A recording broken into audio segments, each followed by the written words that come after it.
The Second Book of Enoch, Slavonic Enoch. Introduction. As part of the Enochian literature, 2 Enoch is included in the pseudepigraphal corpus, also known as Pseudepigrapha Spurious, or pseudonymous writings. These are essentially Jewish writings ascribed to various biblical patriarchs and prophets. As well, they are composed within approximately 200 years of the birth of Jesus Christ. In 1773, rumors of a surviving copy of an ancient book drew Scottish explorer James Bruce to distant Ethiopia.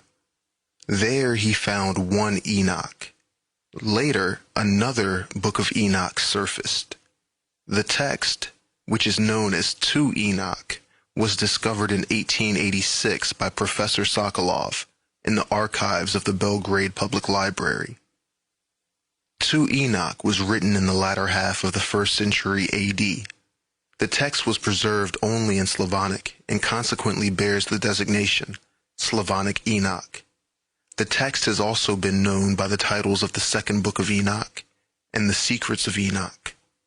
2 Enoch is basically an expansion of Genesis 5:21 through 32, taking the reader from the time of Enoch to the onset of the great flood of Noah's day. The main theme of the book is the ascension of Enoch, progressively through multiple heavens. During the ascension, Enoch is transfigured into an angel and granted access to the secrets of creation. Enoch is then given a 30-day grace period to return to earth and instruct his sons and all the members of his household regarding everything God had revealed to him.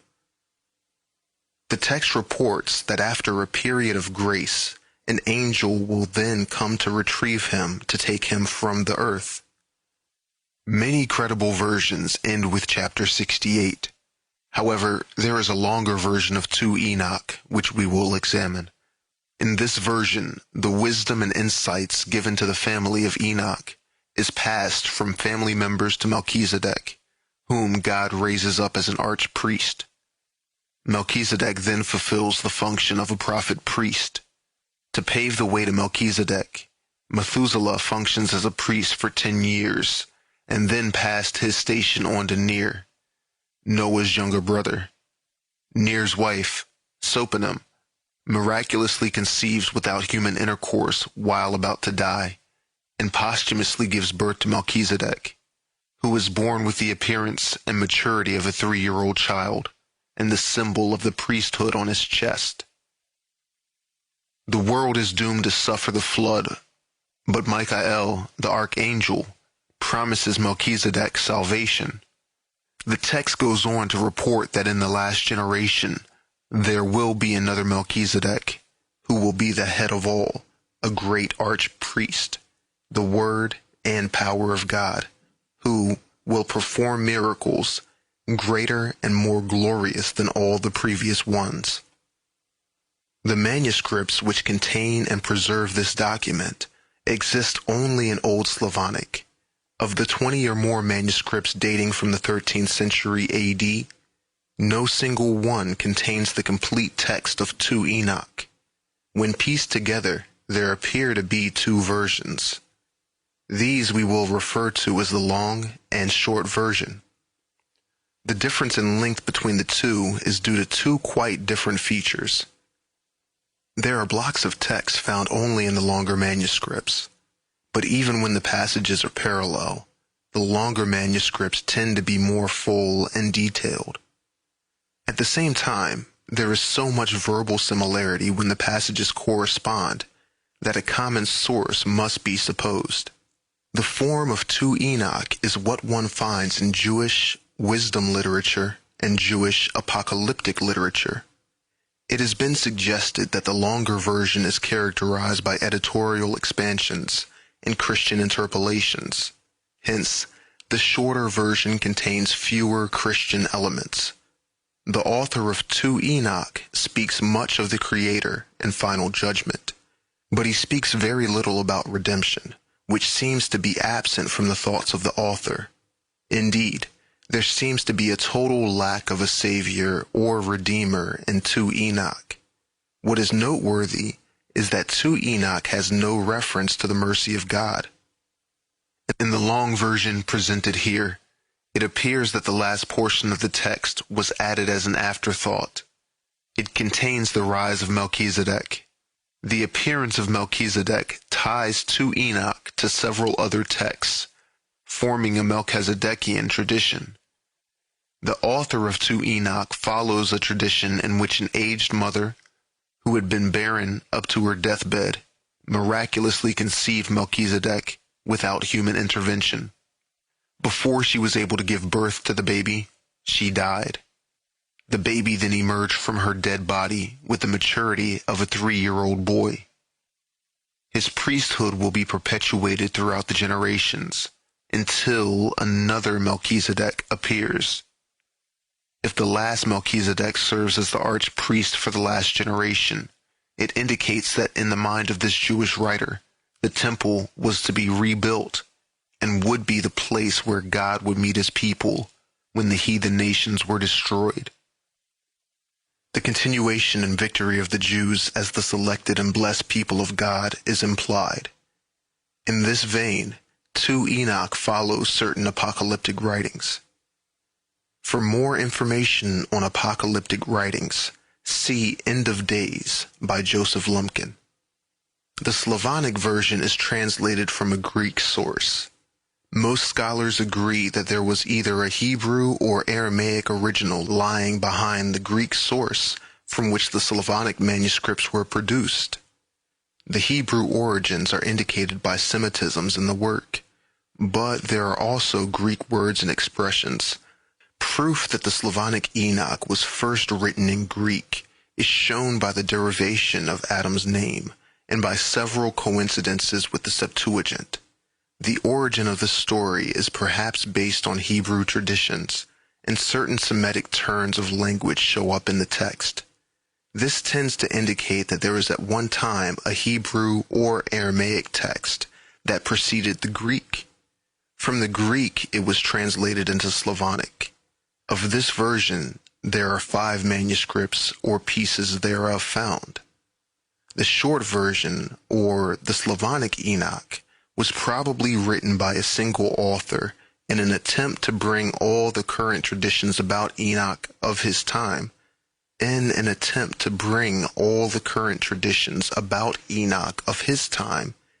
a central storyline and system. The schema to accomplish the unity of traditions implements Enoch's ascension through multiple heavens. This author was probably a Jew living in Egypt. There are several elements in the book which indicate Egyptian origin. The longer version of 2 Enoch was seeded with Christian elements and appended with an ending that does not fit well, illuminating the fact that there were several authors involved in the longer version. Parts of the book was probably written in the late 1st century AD. The first date is a limit set by the fact that Ethiopic Enoch, Ecclesiasticus, and Wisdom of Solomon are used as sources or references within the text. The second date is a limit set by the fact that the destruction of the temple is not mentioned at all. However, it must be added that apocalyptic literature bloomed after the destruction of the temple, especially between late 1st century and throughout the 2nd century AD. The Slavonic Enoch furnishes new material for the study of religious thought in the beginning of the Common Era. The ideas of the millennium and of the multiple heavens are the most important in this connection. Another very interesting feature is the presence of evil in heaven, the fallen angels in the 2nd heaven, and hell in the 3rd. The idea of evil in heaven may be a nod to the book of Job and the dialogue between God and Satan, who is coming and going between heaven and earth. The idea of hell in the 3rd heaven may have been derived from ideas expressed in the Old Testament book of Isaiah, which mentions that the sufferings of the wicked will be witnessed by the righteous in paradise. Chapter 21 and forward for several chapters shows a heavy influence of Greek mythology. The zodiac is mentioned along with celestial bodies with names such as Zeus, Cronus, Aphrodite, and others. The part of the text containing names and astrological descriptions could have been tampered with as late as the 7th century AD. By far, the most interesting and confusing section begins around chapter 25 and runs for several chapters. Here, the text takes a turn towards Gnostic theology and cosmology. The Gnostics were a Christian sect which formed and grew in the 1st century AD and thrived in the 2nd century AD. Although Gnosticism borrowed from Plato's 428 BC to 348 BC creation myth, the maturity and construction of the story shows it to be of Gnostic Christian origin, placing it no earlier than the last part of the 1st century AD, and no later than the end of the 2nd century. Add to the dating question the fact that the destruction of the temple in Jerusalem is not mentioned, which leads to a date just before 70 AD, if one assumes the Gnostic flavor was not added later. The history of the text is obviously long and varied. It probably began as a Jewish oral tradition with pieces taken from several Enochian stories. Although the foundation of the story was first penned in Hebrew or Aramaic around the 1st or 2nd centuries AD, the date of the version of the text here is unknown. Later, the story was expanded and embellished by Greek influences. Lastly, Christians and Gnostics commandeered the book and added their own matter. Thus, 2 Enoch exhibits a kaleidoscope of cultural and religious contributions over a great scope of time from the 1st century BC, assuming it came after 1 Enoch, and ending as late as the 7th century AD. These additions would allow any serious student insight into how ancient texts evolve. 2 Enoch was rediscovered and published in the early 19th century AD. The text before you uses the R.H. Charles and W.R. Morfield translation of 1896, with additions from other sources. Archaic terms and sentence structure were revised or explained to convey a more modern rendering for the 21st century readers.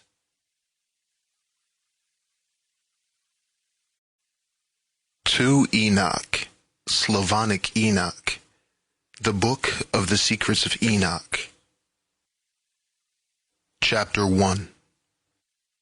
There was a wise man and a great craftsman, and the Lord formed a love for him and received him, so that he should see the highest dwellings and be an eyewitness of the wise and great and inconceivable and unchanging realm of God Almighty, and of the very wonderful and glorious and bright and manifold vision of the position of the Lord's servants, and of the inaccessible throne of the Lord, and of the degrees and manifestations of the spiritual, non-physical hosts, and of the unspeakable ministration of the multitude of the elements, and of the various apparition and singing of the host of cherubim, which is beyond description, and of the limitless light. At that time he said, when my 165th year was completed, I begat my son Methuselah. After this I lived 200 years, and finished of all the years of my life 365 years. On the first day of the month I was in my house alone, and was resting on my bed and slept.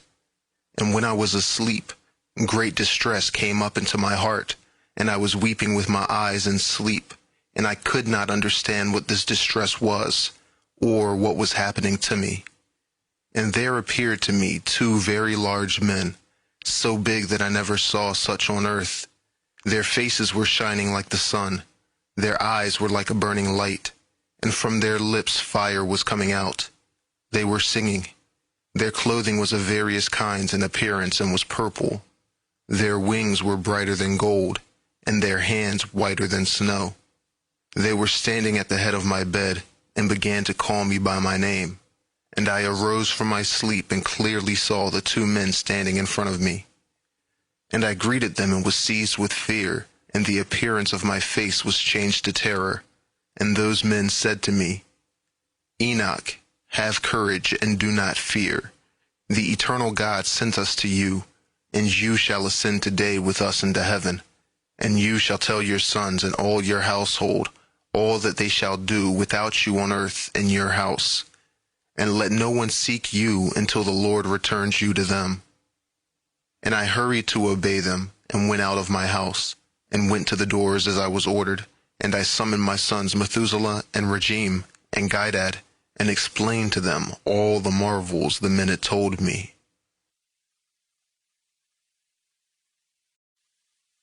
Chapter 2. Listen to me, my children. I do not know where I will go, or what will befall me. So now, my children, I tell you, do not turn from God in the face of that which is empty or prideful, which did not make heaven and earth, for these shall perish along with those who worship them. And may the Lord make your hearts confident in the fear, respect of him. And now, my children, let no one consider seeking me until the Lord returns me to you. Chapter 3. It came to pass when Enoch had finished speaking to his sons, that the angels took him onto their wings, and lifted him up onto the first heaven, and placed him on the clouds. And there I, Enoch, looked, and again I looked higher, and saw the ether. And they placed me on the first heaven, and showed me a very large sea, bigger than the earthly sea. See 2 Corinthians 12:2. Chapter 4. They brought the elders and rulers of the stellar orders in front of me, and showed me 200 angels, who rule the stars and services of the stars to the heavens, and fly with their wings, and come round all those who sail. Chapter 5. And here I looked down and saw the storehouses of snow, and the angels who keep their amazing storehouses, and the clouds where they come out of, and into which they go. Chapter 6. They showed me the storehouse of the dew, like olive oil in its appearance and its form, as of all the flowers of the earth. And they also showed me many angels guarding the storehouses of these things, and how they are made to shut and open. Chapter 7. And those men took me, and led me up onto the second heaven, and showed me darkness, greater than earthly darkness. And there I saw prisoners hanging, watched, guarded, awaiting the great and limitless judgment. And the spirits were dark in appearance, more than earthly darkness, and perpetually weeping through all hours. And I said to the men who were with me, why are these being unceasingly tortured? They answered me, these are God's apostates, who did not obey God's commands, but took counsel with their own will, and turned away with their prince, who is also held captive in the fifth heaven. And I felt great pity for them, and they greeted me, and said to me, man of God, pray to the Lord for us. And I answered them, I am just a mortal man. Who am I that I should pray for spirits? Who knows where I go, or what will become of me, or who will pray for me? Chapter 8. And those men took me from there, and led me up onto the third heaven, and placed me there. I looked down and saw what this place produces, and that it was so good that such as has never been known. And I saw all the sweet, flowering trees, and I saw their fruits, which were sweet-smelling, and I saw all the foods that came from them, and that the food was bubbling with fragrant vapors. And in the middle of the trees was the tree of life, in that place where the Lord rests when he goes up into paradise. And this tree is of indescribable goodness and fragrance, and adorned more than anything existing. And all sides of its form were golden and brilliant red and fire-like, and it was completely covered, and it produced all fruits. See Revelation 22:2. Its root is in the garden at the earth's end, and paradise resides between spiritual and physical. And two springs come out which send forth honey and milk, and their springs send forth oil and wine, and they separate into 4 parts, and flow quietly around, and go down into the paradise of Eden, between the mutable and the eternal. See Genesis 2:11-14. And where they go forth along the earth, and have a circular flow even as other elements, and there is no unfruitful tree here, and every place is blessed. 300 angels, which are very bright, are there to keep the garden, and with incessant sweet singing with voices, which are never silent, serve the Lord throughout all the hours of days. And I said, how very sweet is this place. And those men said to me. Chapter 9. This place, O Enoch, is prepared for the righteous, who endure all manner of offense from those that exasperate their souls, who avert their eyes from iniquity, and make righteous judgment, and give bread to the hungering, and cover the naked with clothing, and raise up the fallen, and help injured orphans, and who walk without fault before the face of the Lord, and serve him alone, and for them is prepared this place for eternal inheritance. Chapter 10. And those 2 men led me up on to the northern side, and showed me there a very terrible place, and there were every kind of tortures in that place, cruel darkness and gloom, and there was absolutely no light at all there, but murky fire constantly flaming above. And there is a fiery river coming out, and everywhere in that entire place is fire, and everywhere there is frost and ice, thirst and shivering, while the physical restraints are very cruel, and the spirits were fearsome and merciless, bearing angry weapons, torturing without mercy. And I said, woe, woe, this place is so terrible.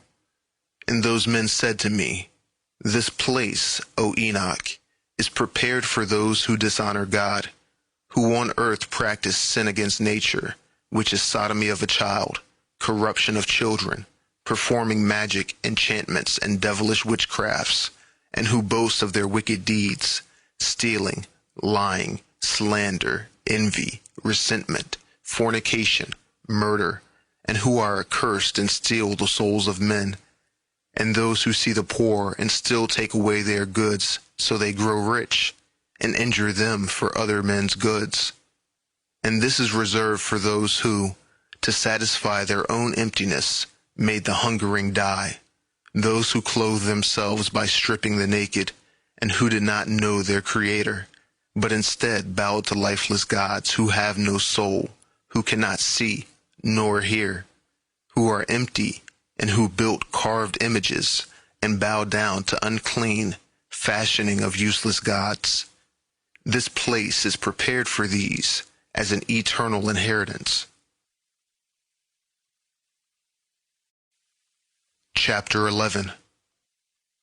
Those men took me and led me up on to the 4th heaven, and showed me the entire succession of activities, and all the rays of the light of sun and moon, and I measured their progression, and compared their light, and saw that the sun's light is greater than the moon's.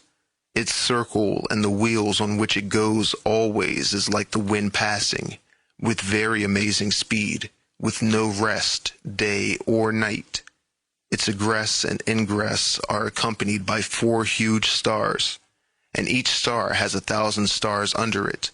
To the right of the sun's wheel there are 4,000 stars, and to the left are 4,000. Altogether, 8,000, going out with the sun continually. And by day, 15 groups of 10,000 angels attended, and by night there were 1,000. And 6 winged ones go forth with the angels before the sun's wheel into the fiery flames, and 100 angels kindle the sun and set it alight. Chapter 12. And I looked and saw other flying elements of the sun, whose names are phoenixes and chalkidry, which are marvelous and wonderful, with feet and tails of a lion and a crocodile's head. They appear to be purple in color, like that in the rainbow. Their size is 900 measures. Their wings are like those of angels. Each has 12 wings, and they attend and accompany the sun, bearing heat and dew, as it is ordered them from God. Author's note. The word chalkidry means serpents. It appears that the Slavonic translators rendered the Hebrew word seraphim differently in various places in the text. The word was translated serpent in some places, and seraphim in others. Seraph means to burn. This is how the sun revolves and goes, and rises under the heaven, and its course goes under the earth with the light of its rays continually. Chapter 13. Then those men carried me away to the east, and placed me at the sun's gates, where the sun has egress according to the season's circuit and regulation of the months of the whole year, and the number of the hours, day and night. And I saw 6 gates open, each gate having 61 stadia, 185 meters, and a quarter of 1 stadium, 46¼ meters. And I measured them accurately, and knew their size. Through the gates the sun goes out, and goes to the west, and is made even, and rises throughout all the months, and turns back again from the 6 gates, according to the succession of the seasons. In this way the period of the entire year is finished after the return of the 4 seasons. Author's note. 6 multiplied by 61 equals 366. With the quarter day added, this is the length of the leap year. Chapter 14. And again, those men led me away to the western parts, and showed me 6 great open gates corresponding to the eastern gates, opposite to where the sun sets, according to the number of the days, 365¼ Note that this is a solar calendar of the same length as our modern calendar. Again, it goes down to the western gates and diminishes, pulls away its light with the prominent brightness under the earth. The crown of its glory is in heaven with the Lord, and it is guarded by 400 angels while the sun goes round on a wheel under the earth. And it stands 7 great hours a night, and spins half its course under the earth. And when it comes to the eastern approach in the 8th hour of the night, it brings its lights in the crown of glory, and the sun burns, flames, outwardly more than fire. Chapter 15. Then the elements of the sun, called phoenixes and chalkidry, seraphim, break into song.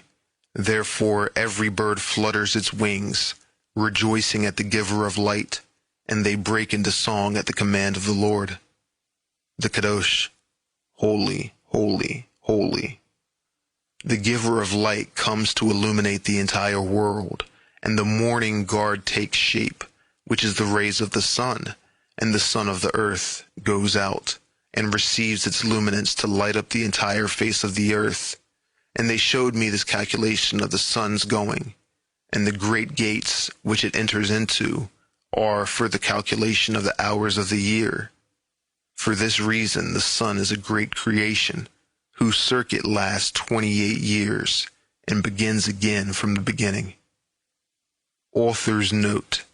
For February 29th, which is the leap year day, to fall on a particular weekday, there is a 28-year, 2 by 14-year cycle. This forms a type of perpetual calendar. Chapter 16. Those men showed me the great course of the moon. There are 12 great gates that are crowned from west to east, by which the moon comes and goes in its customary times. It goes in at the first gate to the western places of the sun, by the first gates with 31 days exactly, by the second gates with 31 days exactly, by the third with 30 days exactly, by the fourth with 30 days exactly, by the fifth with 31 days exactly, by the sixth with 31 days exactly, by the seventh with 30 days exactly, by the eighth with 31 days perfectly, by the ninth with 31 days exactly, by the 10th with 30 days perfectly, by the 11th with 31 days exactly, by the 12th with 28 days exactly. Author's note: the sum of the days total 365, with the year beginning in March. And it goes through the western gates in the order and number of the eastern, and accomplishes the 365 and a quarter days of the solar year, while the lunar year has 354, and there 12 days lacking of the solar circle, which are the lunar epochs of the whole year. Author's note: epoch is the number of days by which the solar year differs from the lunar year. It is also the number of days into the moon's phase cycle at the beginning of the solar or calendar year. The word originated in the mid-16th century and denotes the age of the moon in days at the beginning of the calendar year. It is from the French epochte, via late Latin from Greek epochta, meaning intercalated. The Great Circle also contains 532 years. Author's note: the 532-year cycle is calculated from the creation of Adam, which took place on Friday, March 1st, 5508 BC, according to some of the founding documents of the Orthodox Church which are still in use. It is the base date on which the entire calendar system of the Orthodox Church is founded. The cycles are laid out in the final sections of the Typicon, which is the book that dictates the services, and are the Paschalian calendar sections. There are tables reflecting the 532-year cycle of the church services, which consists of 19-year solar cycles, multiplied by 28-day lunar cycles. There is a table that consists of 19 columns by 28 rows, giving the Paschal key, number or letter for each of the years of the 532-year cycle. Once you know the Paschal key, you look up the details in the following section, which consists of 35 brief calendar synopses, one for each possible day that Pascha can fall, one for each possible day that Pascha can fall. Each of these synopses actually consists of 2 services, one for regular years and one for leap years. The quarter of a day is omitted for 3 years. The fourth fulfills it exactly. Because of this, they are taken outside of heaven for 3 years and are not added to the number of days, because they change the time of the years to 2 new months toward completion, to 2 others toward the decrease. And when the course through the western gates is finished, it returns and goes to the eastern to the lights, and goes this way day and night in its heavenly circles. Below all circles, swifter than the heavenly winds, and spirits and elements and flying angels. Each angel has 6 wings. In 19 years it travels the course 7 times.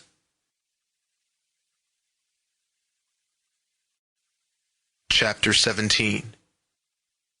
In the midst of the heavens I saw armed soldiers, serving the Lord, with drums and organs, with constant voice, with sweet and unceasing voice and various singing, which it is impossible to describe, and which astonishes every mind. So wonderful and marvelous is the singing of those angels, and I was delighted listening to it. Chapter 18. The men took me on to the fifth heaven and placed me, and there I saw many and countless soldiers called Grigori, of human appearance, and their size was greater than that of great giants, and their faces withered, and the silence of their mouths perpetual, and there was no service on the fifth heaven. And I said to the men who were with me, Note, the Greek transliteration Egregoroi are the watchers, a group of fallen angels who mated with mortal women and produced the Nephilim, mentioned in the book of Jubilees, 1 Enoch, and Genesis 6:4. Why are they so very withered, and their faces melancholy, and their mouths silent? And why is there no service in this heaven? And they said to me, These are the Grigori, who, with their prince Satanael, Satan, rejected the Lord of light. After them are those who are held in great darkness in the second heaven, and 3 of them went down onto earth from the Lord's throne, to the place Hermon, and broke through their vows on the shoulder of the hill Hermon, and saw the daughters of men, how good they are, and took to themselves wives, and fouled the earth with their deeds, who broke the law, and mixing with the women. Giants are born, and amazingly, large men with great hatred. Author's note: the hill of Hermon could be Mount Hermon, which is mentioned over a dozen times in the Bible. And therefore God judged them with great judgment, and they weep for their brethren, and they will be punished on the Lord's great day. And I said to the Grigori, I saw your brethren and their works, and their great torments, and I prayed for them. But the Lord has condemned them to be under earth until this heaven and this earth shall end forever. And I said, Why do you stand there, brethren, and do not serve before the Lord's face, and have not put your services before the Lord's face? You could anger your Lord completely. And they listened to my advice, and spoke to the 4 ranks in heaven. As I stood with those 2 men, 4 trumpets sounded together with a loud voice, and the Grigori broke into song with one voice, and their voice went up before the Lord pitifully and touchingly. Chapter 19. From there those men took me and lifted me up on to the 6th heaven, and there I saw 7 bands of angels, very bright and very glorious, and their faces shining more than the sun shining, glistening.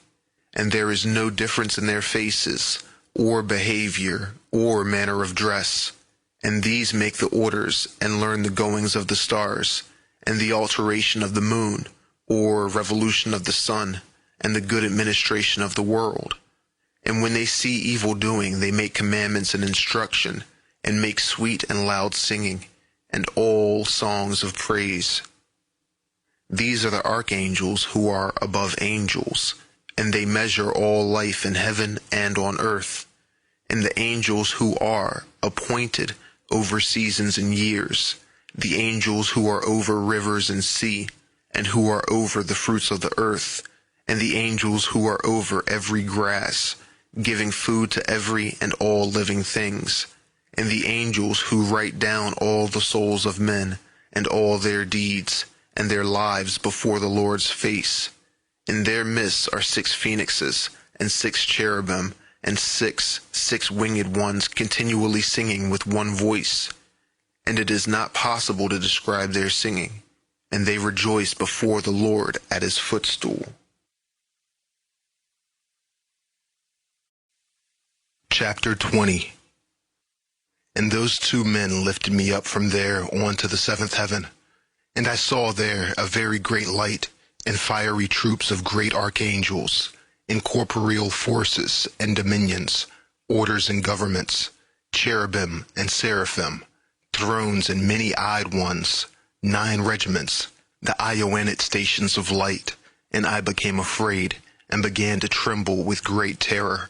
And those men took me and led me after them, and said to me, Have courage, Enoch, do not fear, and showed me the Lord from afar, sitting on his very high throne. For what is there on the 10th heaven, since the Lord dwells there? On the 10th heaven is God. In the Hebrew tongue, he is called Eravat.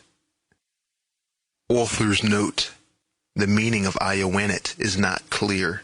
However, it may be derived from the transliterations of the name John. John means the Lord is gracious. The meaning of Aravat is equally unclear, but seems to mean Father of creation. Each level of heaven represents or demonstrates a personality or part of the Godhead. One of the highest demonstrations of God's power and divinity is the power of creation. It is found on the 10th level of heaven. And all the heavenly soldiers would come and stand on the 10 steps according to their rank, and would bow down to the Lord, and would then return to their places in joy and bliss, singing songs in the unlimited light with soft and gentle voices, gloriously serving him. Note: strong and fierce soldiers sing with soft, gentle voices, bowing and serving in bliss. Chapter 21. And the cherubim and seraphim standing around the throne, and the 6-winged and many-eyed ones do not depart, standing before the Lord's face doing his will, and cover his whole throne, singing with gentle voice before the Lord's face, Holy, holy, holy, Lord ruler Sabaoth, host, army. Heavens and earth are full of your glory. When I saw all these things, the men said to me, Enoch, thus far we were commanded to journey with you, and those men went away from me, and after that I did not see them. And I remained alone at the end of the 7th heaven, and became afraid, and fell on my face, and said to myself, Woe is me! What has befallen me? And the Lord sent one of his glorious ones, the archangel Gabriel, and he said to me, Have courage, Enoch, do not fear. Arise before the Lord's face into eternity. Arise and come with me. And I answered him and said within myself, My Lord, my soul has departed from me, due to terror and trembling. And I called to the men who led me up to this place. I relied on them, and it is with them that I can go before the Lord's face. Note: when speaking to God, Enoch said within himself. He did not have to speak aloud. And Gabriel lifted me up like a leaf caught up by the wind, and he placed me before the Lord's face. And I saw the 8th heaven, which is called in the Hebrew tongue Muzaloth, zodiac, the changer of the seasons, of drought and of wet, and of the 12 constellations of the circle of the firmament, which are above the 7th heaven. And I saw the 9th heaven, which is called in Hebrew Cushavim, where are the heavenly homes of the 12 constellations of the circle of the firmament.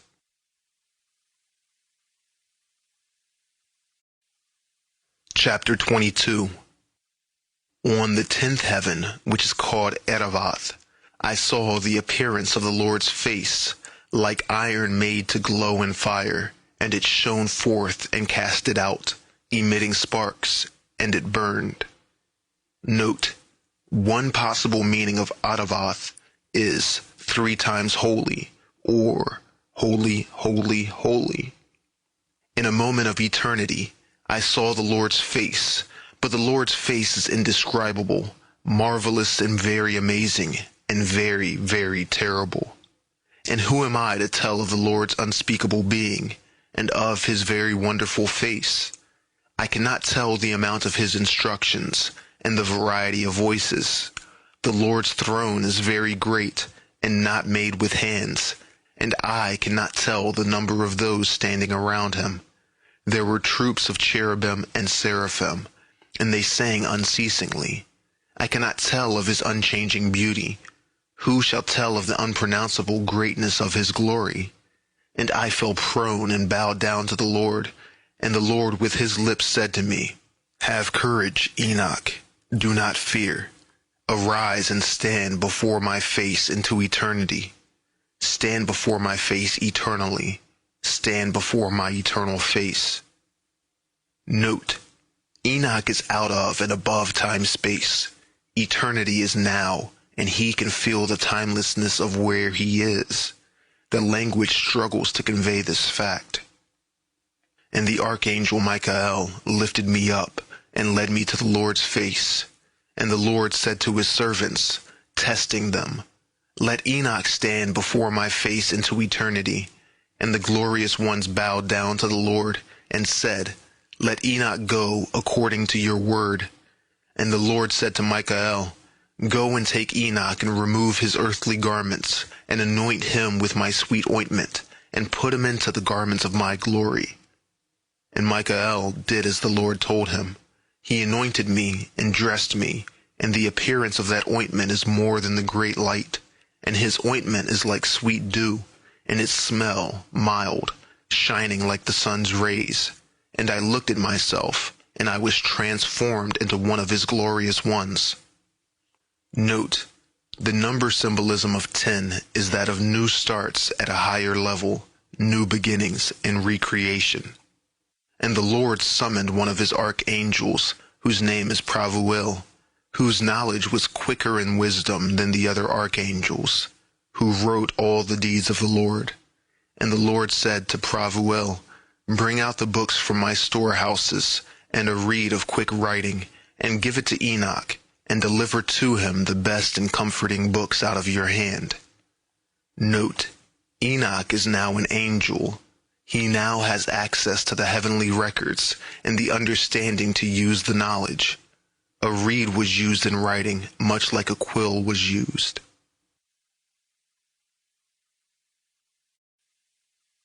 Chapter 23. And he was explaining to me all the works of heaven, earth and sea, and all the elements, their passages and goings, and the sounding of the thunders, the sun and moon, the progression and changes of the stars, the seasons, years, days, and hours, as well as the risings of the wind, the numbers of the angels, and the formation of their songs, and all human things, the tongue of every human song and life, the commandments, instructions, and sweet-voiced singings, and all things that are fitting to learn. And Pravuel told me, All the things that I have told you we have written. Sit and write all the souls of mankind. However, many of them are born, and the place is prepared for them to eternity. And he said, All souls are prepared for eternity, before the formation of the world, and for both 30 days and 30 nights. And I wrote out all things exactly, and wrote 366 books. Note, if all things were created in 6 days, then the souls of all people were created at that time. In Jewish mythology, the place that the souls were housed until birth was called the Guf. Each soul was created for a certain place, time, and destiny. According to one version of the myth, when the Guf is emptied of souls, time ceases. In another version, when the last soul dies and returns to God, time will end. Enoch wrote 366 books in a 720-hour period containing information on all things, including all souls who are prepared for eternity before the formation of the world. Chapter 24. And the Lord summoned me and said to me, Enoch, sit down on my left with Gabriel. And I bowed down to the Lord, and the Lord spoke to me, Enoch, beloved, all that you see, all things that are standing finished, I tell you even before the very beginning, I created all things from non-being. I created the visible, physical things from the invisible, spiritual world. Hear, Enoch, and take in my words, for I have not told my angels my secret, and I have not told them their rise, beginnings, nor my endless realm, nor have they understood my creating, which I tell you today. For before all things were visible, physical, I alone used to go about in the invisible spiritual things, like the sun from east to west and from west to east. But even the sun has peace in itself, while I found no peace because I was creating all things, and I conceived the thought of placing foundations and of creating the visible, physical creation. Note: Overview of the heavens. First heaven. Enoch arrives on angels' wings. There are storehouses of snow and dew. Second heaven. Enoch finds a group of fallen angels. There is darkness and torture. Third heaven. There are sweet flowers, trees, and fruit. Fourth heaven. There are soldiers, heaven's army, in the progression of sun and moon. Fifth heaven. The leaders of the fallen angels, the Grigori, Greek, Grigoroi, translated Merim, the Hebrew word for watchers. A company of them went down and had intercourse with the daughters of men, yielding giants, who became the source of enmity on earth. Sixth heaven. 7 bands of angels in the ordering of the stars. Seventh heaven. Shows something unusual happening to Enoch when Gabriel puts Enoch in front of the throne of the Lord. The 8th, 9th, and 10th heavens, thought to be later additions and not part of the original text. 8th heaven, known in Hebrew as Muzaloth, or Zodiac. 9th heaven, known in Hebrew as Kuchavim, or heavenly bodies or stars. 10th heaven, Adavath. God's face was revealed like that of iron made to glow in fire. Enoch sees the appearance of the Lord's face, but calls it indescribable.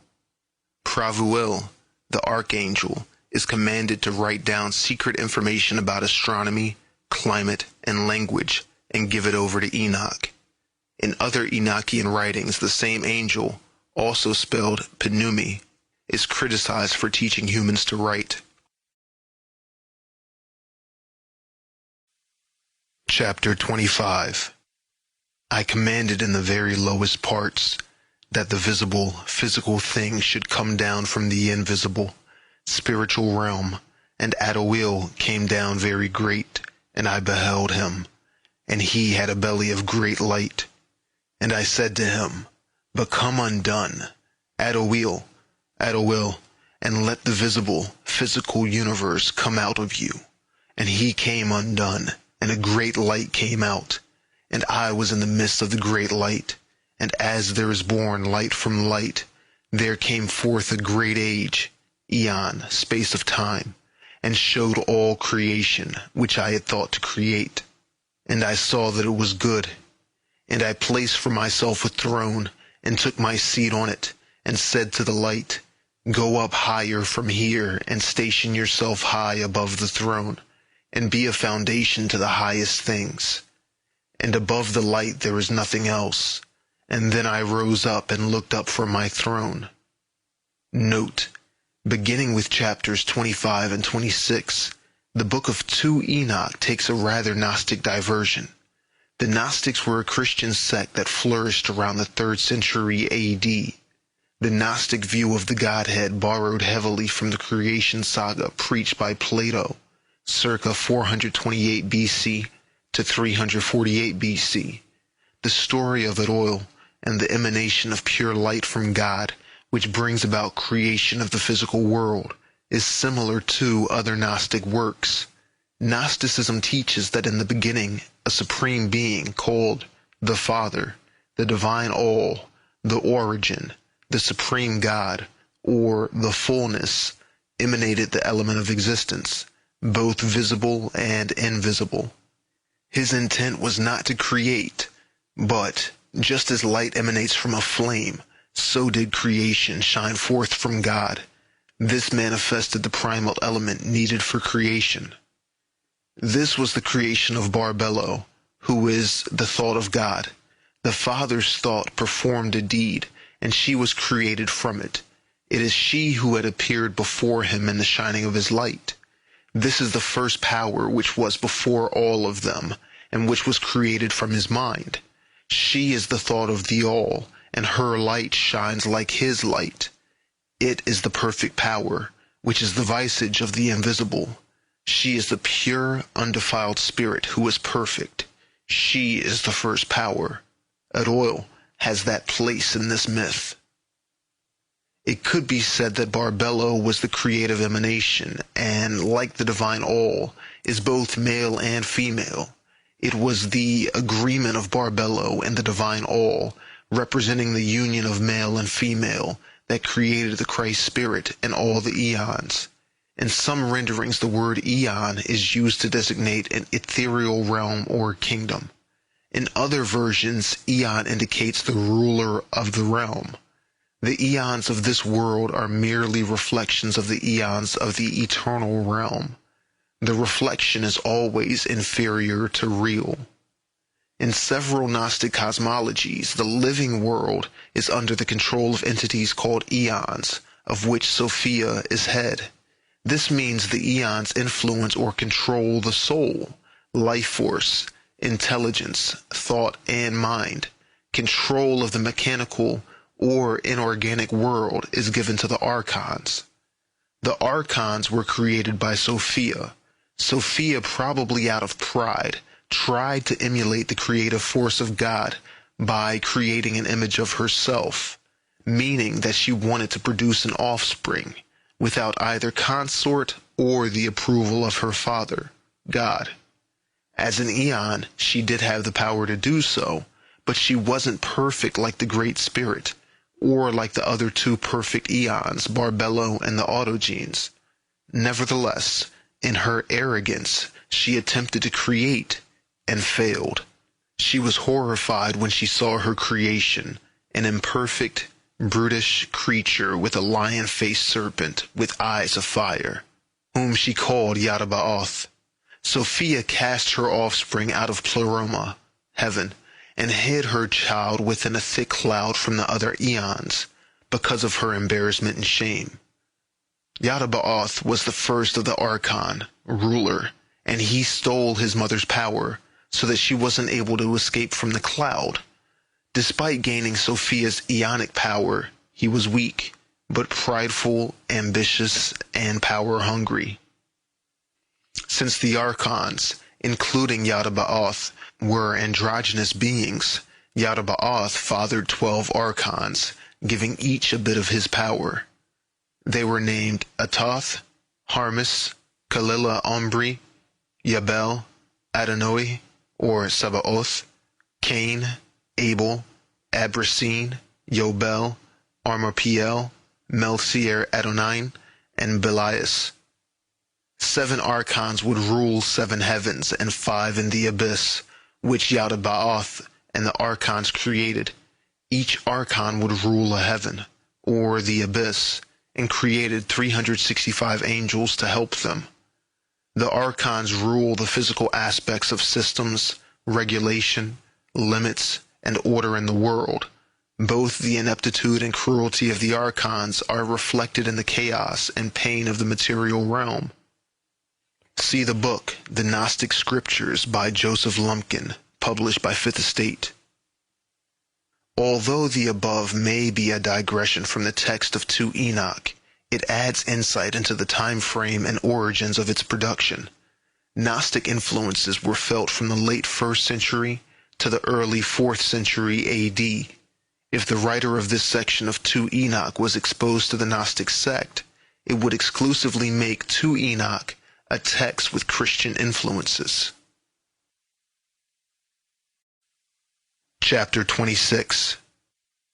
And I summoned the very lowest a second time, and said, Let Archaz come forth hard. And he came forth hard from the invisible, spiritual. And Archaz came forth, hard, heavy, and very red. And I said, Be opened, Archaz, and let there be born from you. And he came apart, and an age came forth, very great and very dark, bearing the creation of all lower things. And I saw that it was good, and said to him, Go down below, and make yourself solid, and be a foundation for the lower things. And it happened, and he went down and stationed himself, and became the foundation for the lower things, and below the darkness there is nothing else. Note: hard and heavy could be terms for gravid or pregnant, with birth being imminent. Archos could equate to the archons. Chapter 27. And I commanded that there should be taken from light and darkness. And I said, Be thick, and it became thick. And I spread it out with the light, and it became water. And I spread it out over the darkness, below the light, and then I made firm the waters, that is to say, the bottomless abyss. And I made foundation of light around the water, and created 7 circles from inside, and made the water look like crystal, wet and dry, so it was like glass, and the circles were around the waters and the other elements. And I showed each one of them its path, and the 7 stars each one of them in its heaven, that they go the correct way. And I saw that it was good, and I made separations between light and darkness in the midst of the water here and there. And I said to the light, that it should be the day, and to the darkness, that it should be the night. And there was evening, and there was morning on the first day. Note: the foundation of light around the water that is like crystal is likely a reference to the sky. One belief at the time of the writing was that the sky was an expanse of water, like an endless sea. Chapter 28. And then I made firm the heavenly circle, and made that the lower water which is under heaven collect itself together into one whole, peace, and that the chaos become dry, and it became so. Out of the waves I created hard and large rock, and from the rock I piled up the dry land, and the dry land I called earth, and the middle of the earth I called the abyss, or the bottomless. I collected the sea in one place, and bound it together with a yoke. Note: this is the bank, or shoreline. And I said to the sea, Behold, I give you eternal limits, and you shall not break loose from your integral parts. Thus I made the firmament hold together. This day I called the first created Sunday. This I called the first day of creation. Chapter 29. And for all the heavenly soldiers I made them the image and essence of fire. And my eye looked at the very hard, firm rock, and from the gleam of my eye the lightning received its wonderful nature, which is both fire and water and fire, and one does not put out the other, nor does the one dry up the other.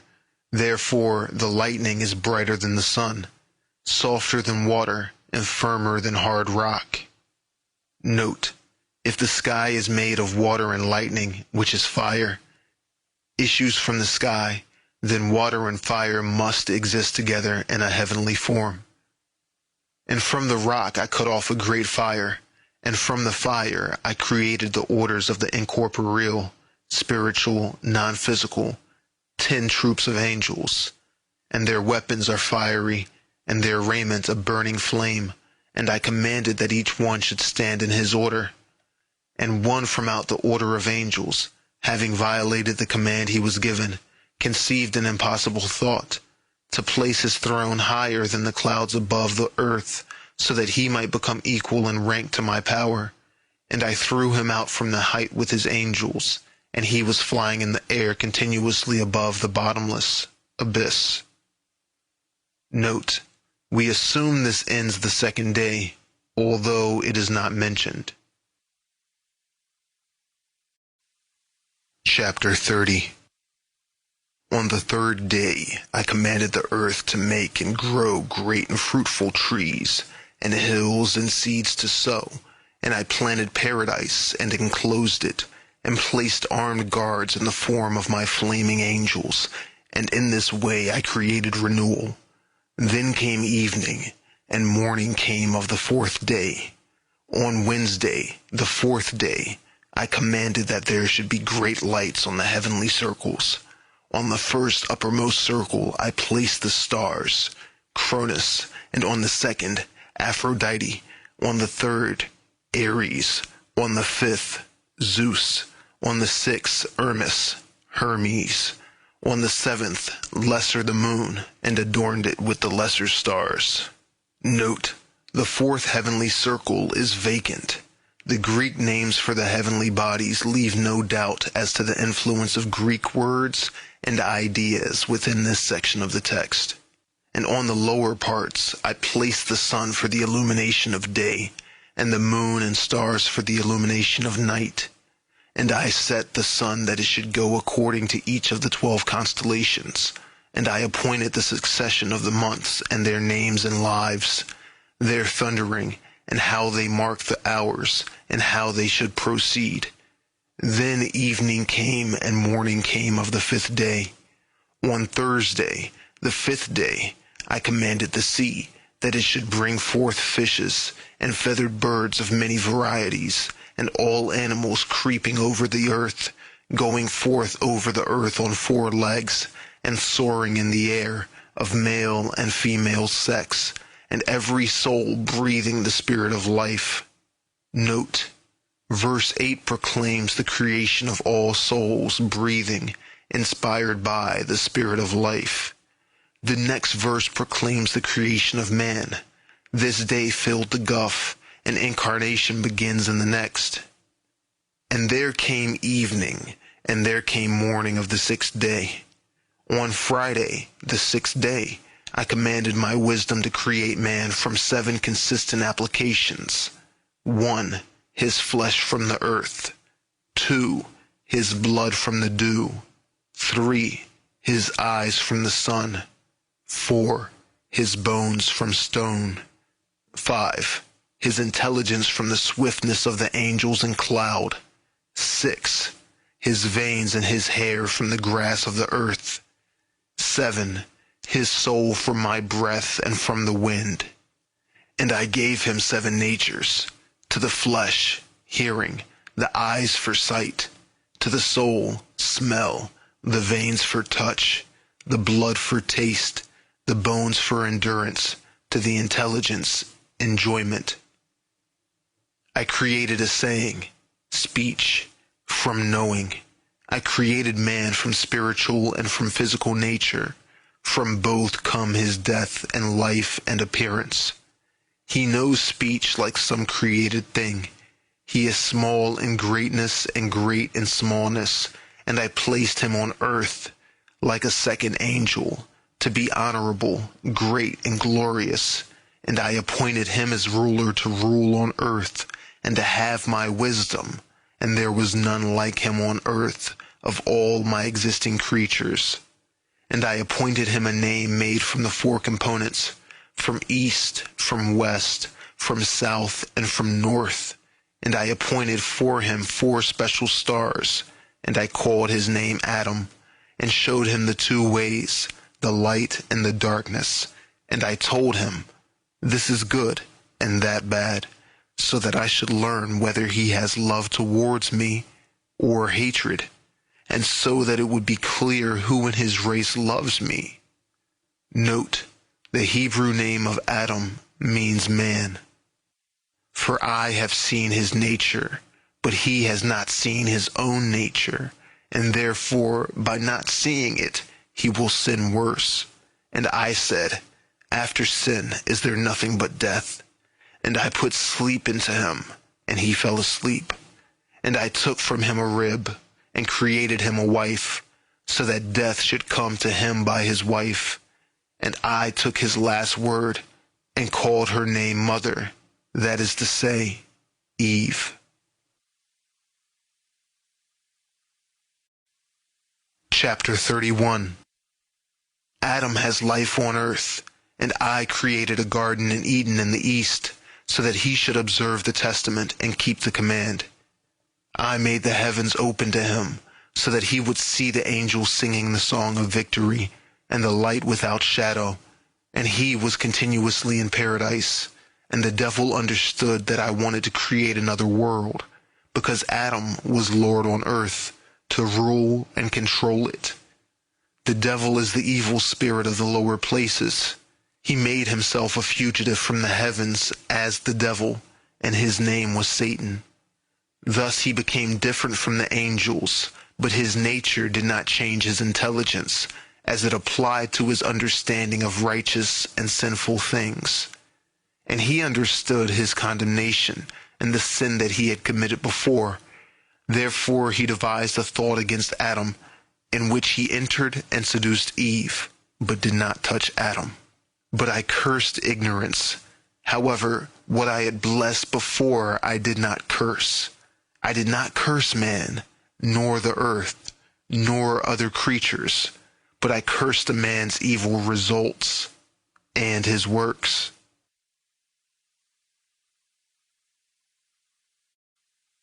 Chapter 32. I said to him, "You were earth, dirt, and into the earth from where I took you, you shall go, and I will not destroy you, but send you back from where I took you. Then I can again receive you at my second presence." And I blessed all my creatures, both physical and spiritual. And Adam was 5.5 hours in paradise. And I blessed the seventh day, which is the Sabbath, on which he rested from all his works. Note, the 5.5 hours is tied to the 5,500 years of punishment mentioned in the books of Adam and Eve. See the first and second books of Adam and Eve by Joseph Lumpkin.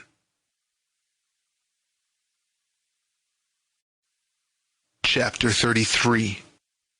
And I appointed the 8th day also, that the 8th day should be the first created after my work, and that the first 7 revolve in the form of the 7,000, and that at the beginning of the 8,000 there should be a time of not counting, endless, with neither years nor months nor weeks nor days nor hours. Note, a day is as 1,000 years. This prophecy seems to indicate that after 6,000 years, there will be 1,000 years of rest. Then there will be timelessness. And now, Enoch, all that I have told you, all that you have understood, all that you have seen of heavenly things, all that you have seen on earth, all that I have written in books by my great wisdom, and all these things I have devised and created for the uppermost foundation, to the lower and to the end, and there is no counselor nor inheritor to my creations. I am eternal unto myself, not made with hands and without change. My thought is my own counselor. My wisdom and my word creates, and my eyes observe how all things stand here and tremble with terror. If I turn away my face, then all things will be destroyed. Apply your mind, Enoch, and I know him who is speaking to you, and take the books there, which you yourself have written. I will give you Samuel and Raguel, who led you upward with the books, and go down to earth, and tell your sons all that I have told you, and all that you have seen, from the lower heaven up to my throne, and all the troops. For I created all forces, and there is none that resists me, and none that does not subject himself to me. For all subject themselves to my kingdom, and labor for my complete rule. Give them the books of the handwriting, and they will read them, and will know that I am the creator of all things, and will understand how there is no other God but me. And let them distribute the books of your handwriting from children to children, generation to generation, nation to nation. And Enoch I will give you, my intercessor, the archangel Michael, for the writings of your fathers Adam, Seth, Enos, Canaan, Mahalalel, and Jared, your father. Chapter 34. They have rejected my commandments and my yoke. Therefore worthless seed has come up, not fearing God.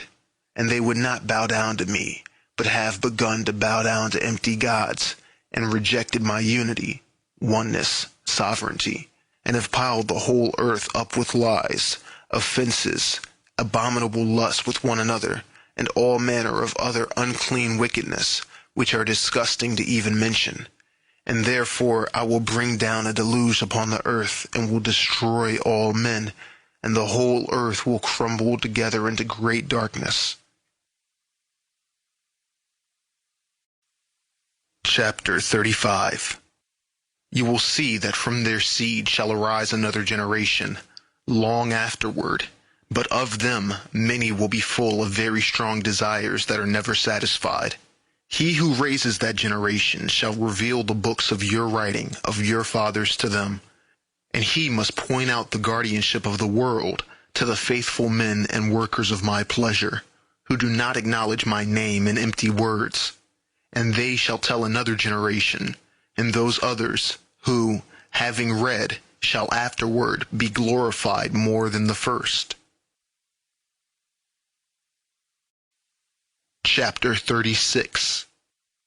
Now, Enoch, I give you a period of 30 days to spend in your house, and tell your sons and all your household, so that all may hear from you what was spoken by my face, so that they may read and understand that there is no other God but me, and that they may always keep my commandments, and begin to read and absorb the books of your writing.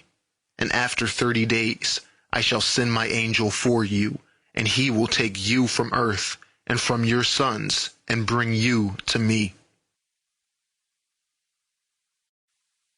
Chapter 37. And the Lord called upon one of the older angels who was terrible and menacing, and he placed him by me.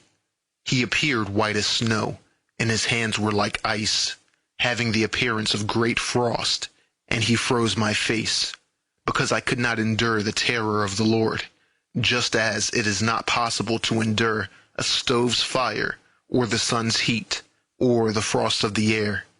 And the Lord said to me, Enoch, if your face is not frozen here, no man will be able to look at your face.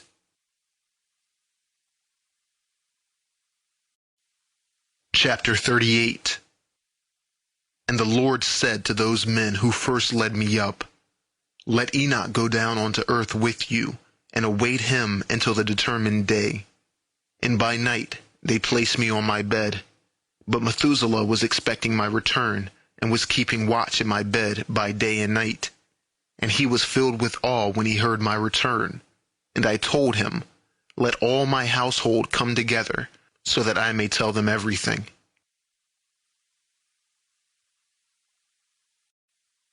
Chapter 39. O my children, my loved ones, hear the advice of your father, as much as is according to the Lord's will. I have been allowed to come to you today, and preach to you, not from my lips, but from the Lord's lips, all that is now and was, and all that will be until judgment day. For the Lord has allowed me to come to you, so that you could hear the words of my lips, a man who made great for you.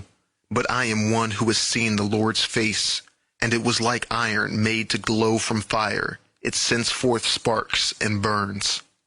You look upon my eyes now. They are the eyes of a man enlarged with meaning for you. But I have seen the Lord's eyes, shining like the sun's rays and filling the eyes of man with awe. You see now, my children, the right hand of a man that helps you. But I have seen the Lord's right hand filling heaven as he helped me. You see, the scope of my work is like your own, but I have seen the Lord's limitless and perfect scope, which has no end. You hear the words of my lips, as I hear the words of the Lord, and they are like constant and great thunder with hurling of clouds.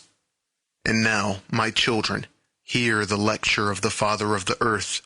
I will tell you how fearful and awful it is to come before the face of the ruler of the earth, and how much more terrible and awful it is to come before the face of the ruler of heaven, who is the judge of the quick and the dead, and of the controller of the heavenly troops.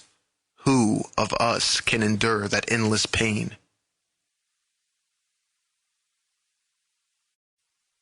Chapter 40. And now, my children, I know all things, for this is from the Lord's lips, and my eyes have seen this, from beginning to end. I know all things, and have written all things in the books, the heavens and their end, and their abundance, and all the armies and their marching. I have measured and described the stars, the great innumerable multitude of them. What man has seen their revolutions and their entrances? For not even the angels see their number, but I have written all their names. And I measured the sun's circumference, and measured its rays, and counted the hours. I also wrote down all things that go over the earth. I have written down the things that are nourished, and all seed sown and unsown, which the earth produces, and all plants, and every grass and every flower, and their sweet smells, and their names, and the dwelling places of the clouds, and their composition, and their wings, and how they carry rain and raindrops. And I investigated all things, and described the road of the thunder and of the lightning, and they showed me the keys and their guardians, their rise, and the way they proceed. They are let out gradually, in measure, by a chain. If they were not let out at a measured rate by a heavy chain, their violence would hurl down the angry clouds and destroy all things on earth. I described the treasure houses of the snow, and the storehouses of the cold and the frosty airs, and I observed the keyholders of the seasons. He fills the clouds with them, and it does not exhaust the treasure houses. And I wrote down the resting places of the winds, and saw how their keyholders bear weighing scales and measures. First, they put them in one side of the weighing scale. Then in the other side, they placed the weights, and let them out according to measure skillfully, over the whole earth, to keep the heavy winds from making the earth rock. The wind blows and makes the earth hard and rock. And I measured out the whole earth, its mountains and all hills, fields, trees, stones, rivers, all existing things I wrote down, the height from earth to the seventh heaven, and downwards to the very lowest hell, and the judgment place, and the very great, open and weeping, gaping hell. And I saw how the prisoners are in pain, expecting the limitless judgment. And I wrote down all those being judged by the judge, and all their judgment and sentences, and all their works. Chapter 41. And I saw throughout all time all the forefathers from Adam and Eve, and I sighed and broke into tears, and spoke of the ruin and their dishonor. And I said, Woe is me for my infirmity, and for that of my forefathers, and thought in my heart, and said, Blessed is the man who has not been born, or who has been born and shall not sin before the Lord's face, because he will not come into this place, nor bear the yoke of this place on himself. Chapter 42. I saw the keyholders and guards of the gates of hell, standing like great serpents, and their faces were glowing like extinguishing lamps, and I saw their eyes of fire, and their sharp teeth, and I saw all of the Lord's works, how they are right, while some of the works of man are of limited good, and others bad, and in their works are those who are known to speak evil lies. Chapter 43. My children. Chapter 43. My children, I measured and wrote out every work and every measure and every righteous judgment. As 1 year is more honorable than another, so is one man more honorable than another. Some men are honored for great possessions, some for wisdom of heart, some for particular intellect, some for skillfulness, one for silence of lip, another for cleanliness, one for strength, another for beauty, one for youth, another for sharp wit, one for shape of body, another for sensibility.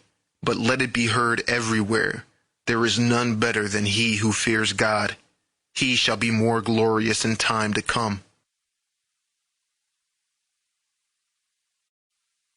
Chapter 44. The Lord created man with his hands in the likeness of his own face. The Lord made him small and great. Whoever reviles the ruler's face hates the Lord's face, and has contempt for the Lord's face. And he who vents anger on any man without having been injured by him, the Lord's great anger will cut him down. He who spits on the face of man reproachfully will be cut down at the Lord's great judgment. Blessed is the man who does not direct his heart with malice against any man, and helps the injured and condemned, and raises up the broken down, and does charity to the needy. Because on the day of the great judgment, every weight, every measure, and every make weight will be as in the market. So they are hung on scales and stand in the market, and every one shall learn his own measure, and according to his measure shall take his reward. Note: make weight is something put on a scale to make up the required weight for a more precise measurement. Chapter 45. Whoever hurries to make offerings before the Lord's face, the Lord will hasten that offering by giving of his work. But whoever increases his lamp before the Lord's face and makes a judgment that is not true, the Lord will not increase his treasure in the realm of the highest. Note: whoever makes himself out to be more than he is, and whoever judges others without truth or cause, the Lord will not reward in heaven. When the Lord demands bread or candles or the flesh of beasts or any other sacrifice, it is nothing. But God demands pure hearts, and with all he does, it is only the tests of man's heart. Chapter 46. Hear, my people, and take in the words of my lips. If any one brings any gifts to any earthly ruler, and has disloyal thoughts in his heart, and the ruler know this, will the ruler not be angry with him, and refuse his gifts, and give him over to judgment?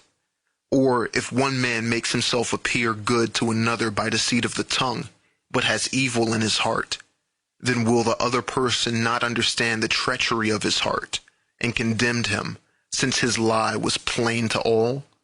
And when the Lord shall send a great light, then there will be judgment for the just and the unjust, and no one shall escape notice. Chapter 47. And now, my children, with your minds and your hearts, mark well the words of your Father, which all have come to you from the Lord's lips. Take these books of your Father's writing and read them, for there are many books, and in them you will learn all the Lord's works, all that has been from the beginning of creation, and will be until the end of time. And if you will observe my writing, you will not sin against the Lord, because there is no other except the Lord in heaven, nor in earth, nor in the very lowest places, nor in the foundation. The Lord has placed the foundations in the unknown, and has spread out heavens, both physical and spiritual. He anchored the earth on the waters, and created countless creatures. Who has counted the water in the foundation of the mutable, changeable, corruptible, or the dust of the earth, or the sand of the sea, or the drops of the rain, or the morning dew, or the winds blowing, breathing? Who has filled earth and sea, and the indestructible winter? I, the Lord, cut the stars out of fire, and decorated heaven, and put it in their midst.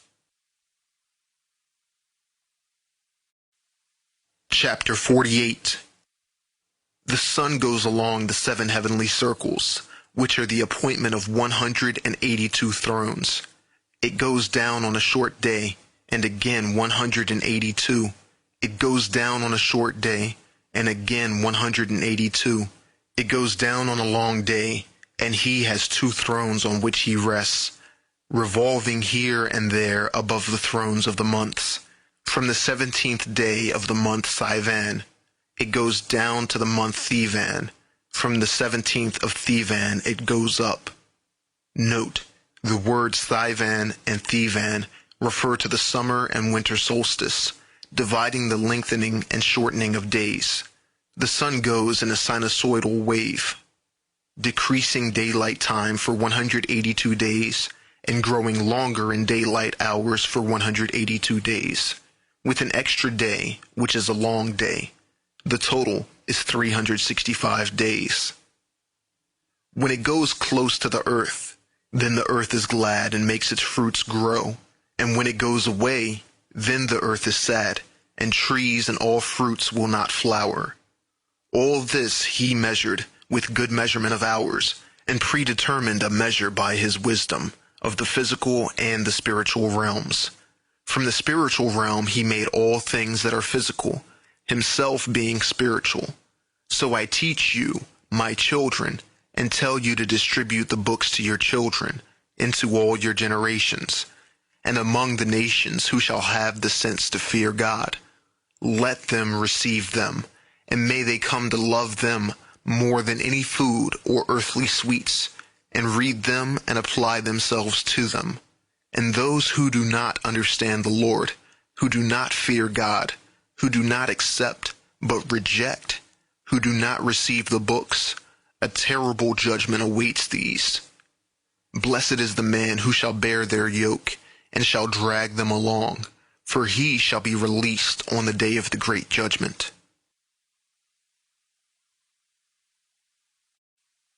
Chapter 49.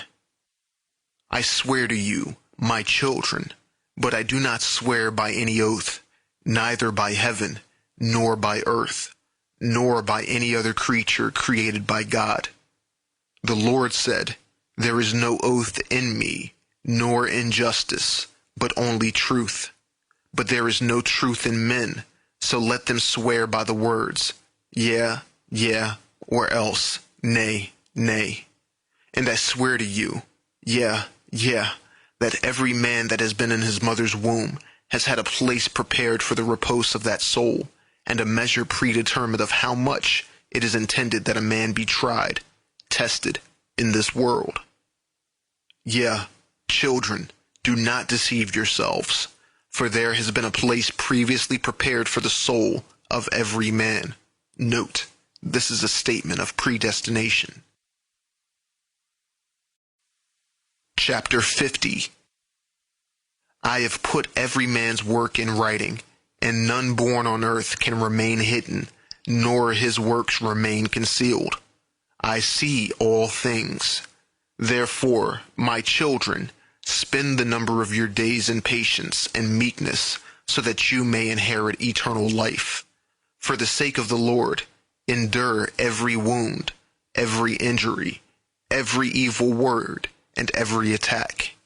If your good deeds are not rewarded but return for ill to you, do not repay them to neither neighbor nor enemy, because the Lord will return them for you, and be your revenger on the day of great judgment, so that there should be no vengeance here among men. Whoever of you spends gold or silver for his brother's sake, he will receive ample treasure in the world to come. Do not injure widows or orphans or strangers, for if you do, God's wrath will come upon you. Chapter 51. Stretch out your hands to the poor according to your strength. Do not hide your silver in the earth. Help the faithful man in affliction, and affliction will not find you in the time of your trouble. And bear every grievous and cruel yoke that comes upon you, for the sake of the Lord, and thus you will find your reward in the day of judgment.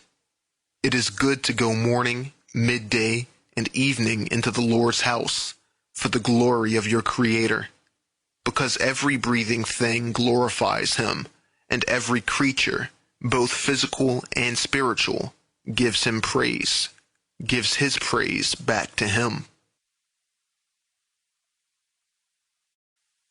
Chapter 52. Blessed is the man who opens his lips in praise of God of Sabaoth, host, army, and praises the Lord with his heart. Cursed is every man who opens his lips for the purpose of bringing contempt and slander to, of, his neighbor, because he brings God into contempt. Blessed is he who opens his lips blessing and praising God. Cursed before the Lord all the days of his life is he who opens his lips to curse and abuse. Blessed is he who blesses all the Lord's works. Cursed is he who brings the Lord's creation into contempt. Blessed is he who looks down and raises the fallen. Cursed is he who looks to and is eager for the destruction of what is not his.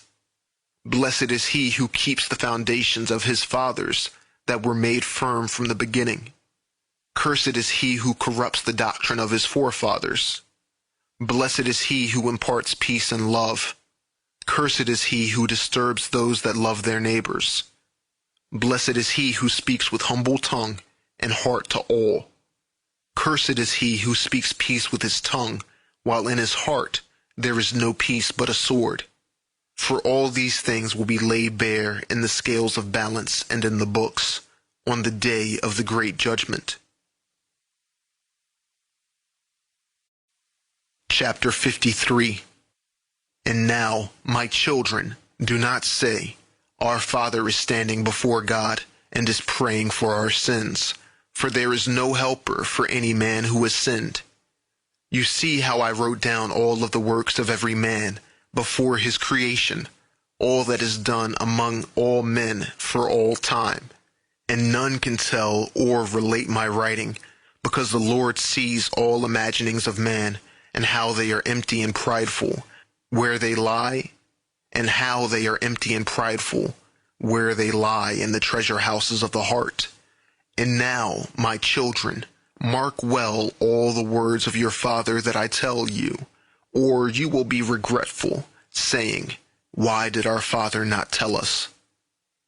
Note: although chapters 51 and 52 seem similar to the Sermon on the Mount, chapter 53 offers no balance between mercy and justice. There is no helper for any man who has sinned is a statement excluding a savior. Scholars point to this verse to conclude 2 Enoch is a Jewish text. As stated before, 2 Enoch seems to be a Jewish text that was Christianized by additions and embellishment of the core text. Chapter 53 is part of the core Jewish text, likely written before the Christian sect. Verse 2 is a statement of predestination or foreknowledge. Chapter 54. Let these books which I have given you be for an inheritance of your peace in that time that you do not understand things. Hand them to all who want them, and instruct them, that they may see the Lord's very great and marvelous works. Chapter 55. My children, behold, the day of my determined period, term and time, has approached. For the angels who shall go with me are standing before me, and urge me to my departure from you. They are standing here on earth, awaiting what has been told them. For tomorrow I shall go up to heaven, to the uppermost Jerusalem, to my eternal inheritance. Therefore I bid you to do the Lord's good pleasure before his face at all times. Note: the Jerusalem spoken of here is the spiritual Jerusalem, spoken of by John, coming down from heaven. The name Jerusalem refers to the components of the actual name, which broken down to mean provision and peace. Chapter 56. Methuselah answered his father Enoch, and said, What food is agreeable to your eyes, Father, that I may prepare before your face, that you may bless our houses and your sons, and that your people may be made glorious through you, and then that you may depart, as the Lord said. Enoch answered his son Methuselah and said, Hear me, my child. From the time when the Lord anointed me with the ointment of his glory, there has been no food in me, and my soul remembers not earthly enjoyment, neither do I want anything earthly. Chapter 57. My child Methuselah, summon all your brethren, and all of your household, and the elders of the people, that I may talk to them and depart, as is planned for me. And Methuselah hurried, and summoned his brethren, Regem, Rimmon, Uchan, Chermian, and Gaidad, and all the elders of the people before the face of his father Enoch, and he blessed them and said to them. Chapter 58. Listen to me, my children, today. In those days when the Lord came down to earth for Adam's sake, and visited all his creatures, which he created himself, after all these he created Adam. And the Lord called all the beasts of the earth, all the reptiles, and all the birds that soar in the air, and brought them all before the face of our father Adam. And Adam gave names to all things living on earth. And the Lord appointed him ruler over all, and subjected all things to him under his hands, and made them dumb, and made them dull, that they would be commanded by man, and be in subjection and obedience to him. The Lord also created every man lord over all his possessions. The Lord will not judge a single soul of beasts for man's sake, but he judges the souls of men through their beasts in this world, for men have a special place. And as every soul of man is according to number, similarly beasts will not perish, nor all souls of beasts which the Lord created, until the great judgment, and they will accuse man if he did not feed them well. Chapter 59. Whoever defiles the soul of beasts defiles his own soul, for man brings clean animals to make sacrifice for sin, that he may have cure for his soul. And if they bring clean animals and birds for sacrifice, man has a cure. He cures his soul. All is given you for food. Bind it by the 4 feet to make good the cure. But whoever kills beasts without wounds kills his own souls and defiles his own flesh. And he who does any beast any injury whatsoever, in secret, it is an evil practice, and he defiles his own soul. Note, to kill without a wound is to inflict blunt force trauma, to beat them to death. Chapter 60. He who works the killing of a man's soul, he who murders, kills his own soul, and kills his own body, and there is no cure for him for all time. He who puts a man in any snare, moral entrapment, shall stick himself in it, and there is no cure for him for all time. He who puts a man in any vessel, his retribution will not be wanting at the great judgment for all time.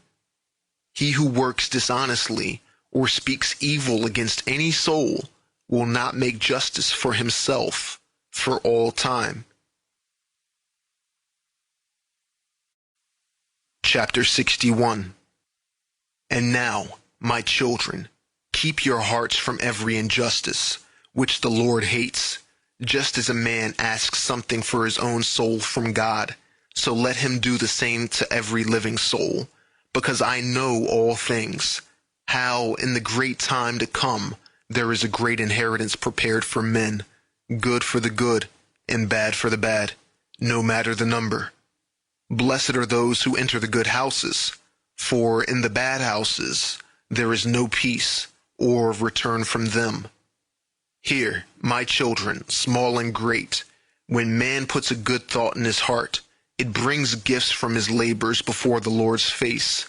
But if his hands did not make them, then the Lord will turn away his face from the labor of his hand, and that man cannot find the labor of his hands. And if his hands made it, but his heart murmurs, complains, and his heart does not stop murmurs incessantly, he does not gain any advantage. Chapter 62.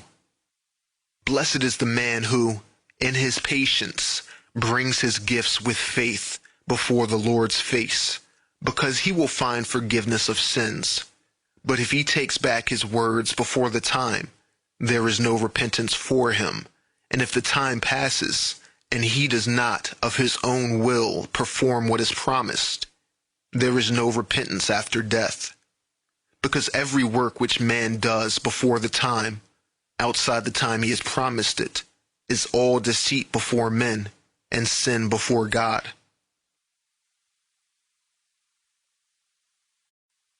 Chapter 63.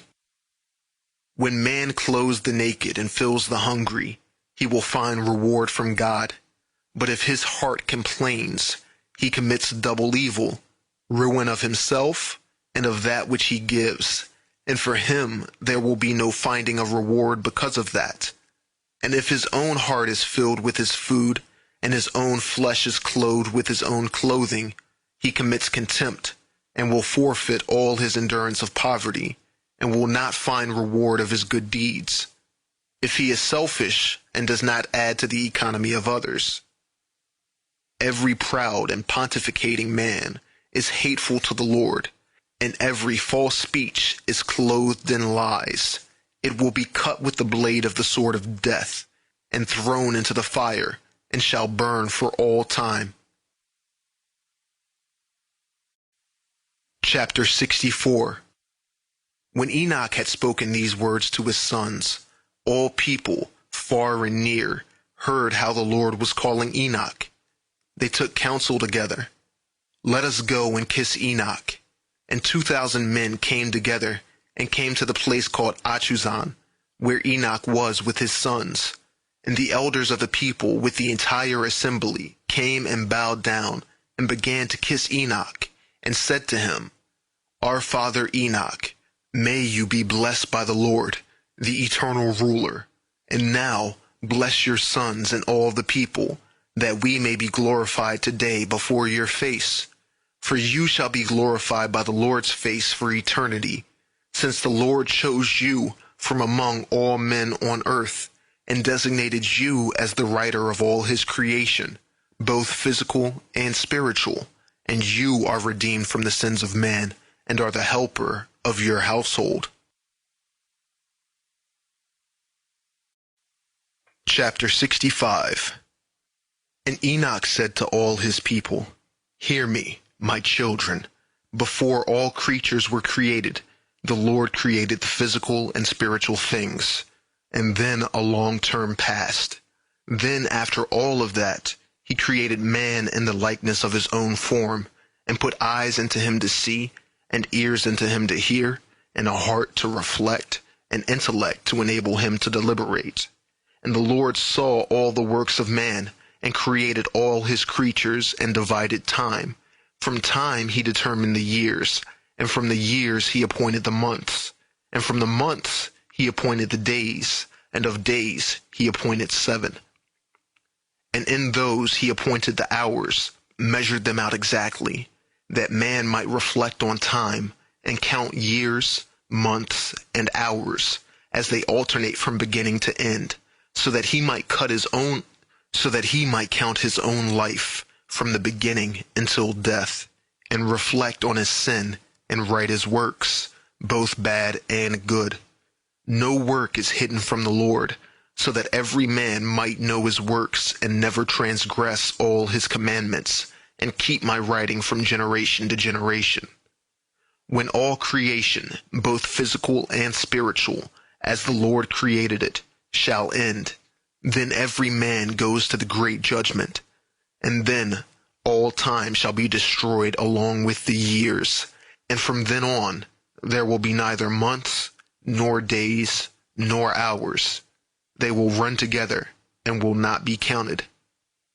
There will be one eon, age, and all the righteous who shall escape the Lord's great judgment shall be collected in the great eon, age. For the righteous, the great eon will begin, and they will live eternally, and there will be no labor, nor sickness, nor humiliation, nor anxiety, nor need, nor brutality, nor night, nor darkness, but great light among them. And they shall have a great indestructible wall, and a paradise that is bright and eternal, for all mortal things shall pass away, and there will be eternal life. Note, an eon is 1 billion years, but is used to mean a very long but indefinite period of time.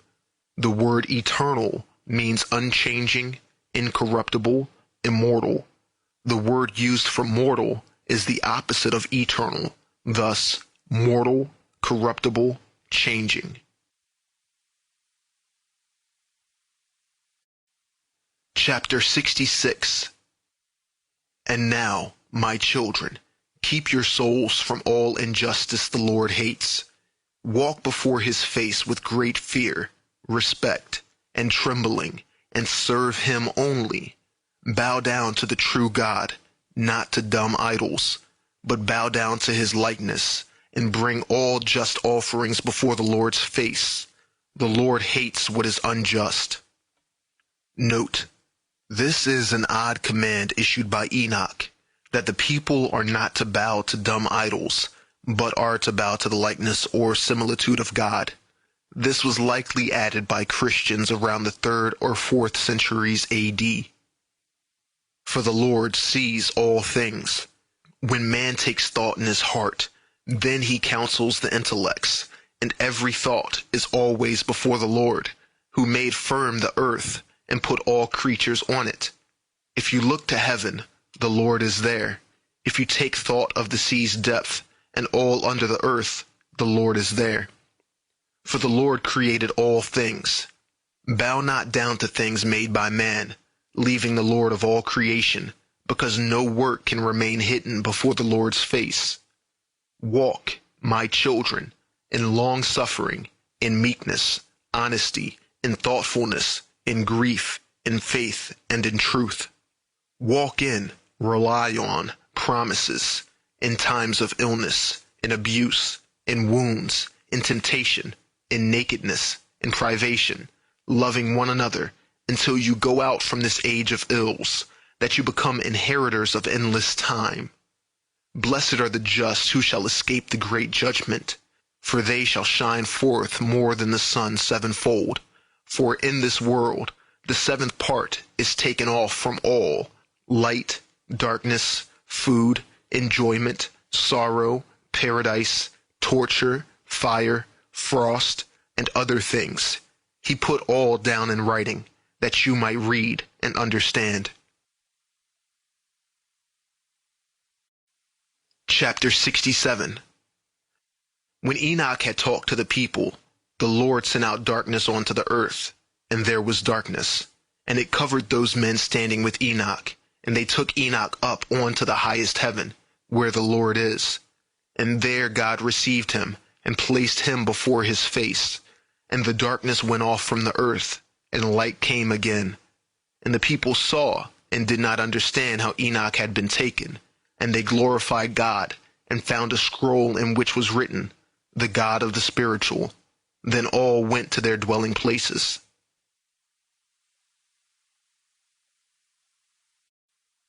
Chapter 68. Enoch was born on the 6th day of the month Sivan, the 1st month of the year, and lived 365 years. He was taken up to heaven on the 1st day of the month Sivan, and remained in heaven 60 days.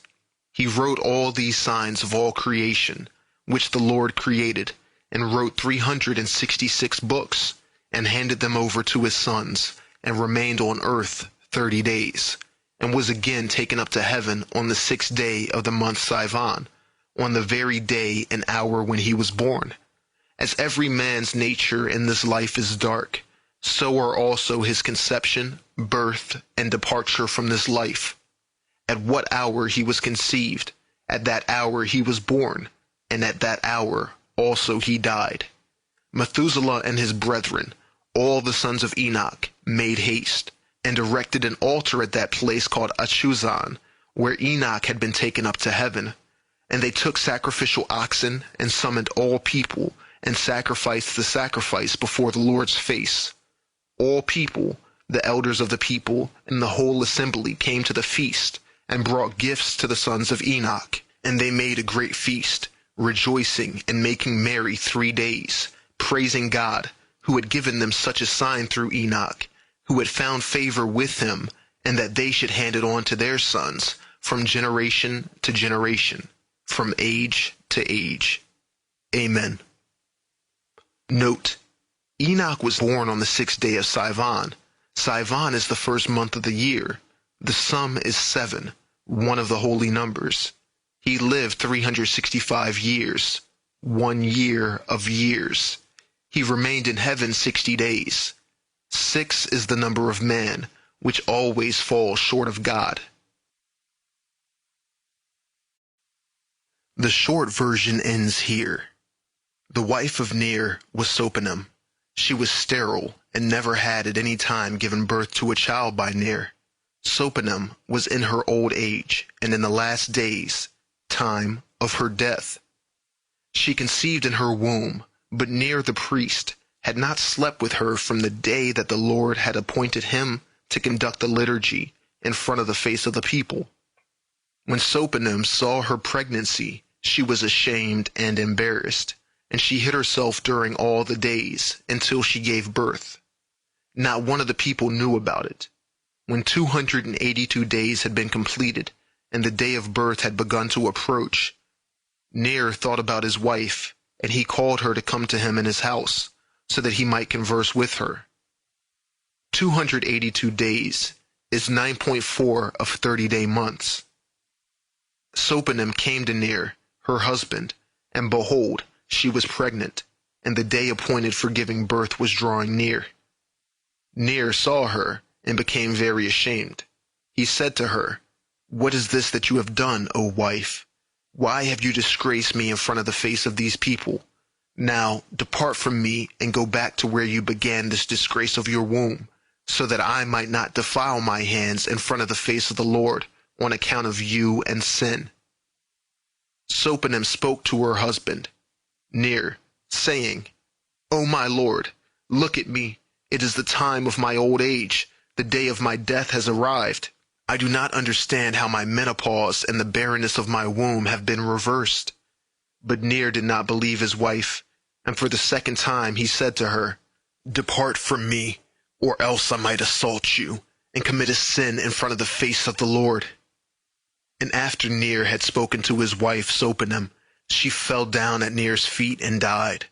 Ner was extremely distressed and said to himself, "Could this have happened because of my words? And now, merciful is the eternal Lord, because my hand was not upon her."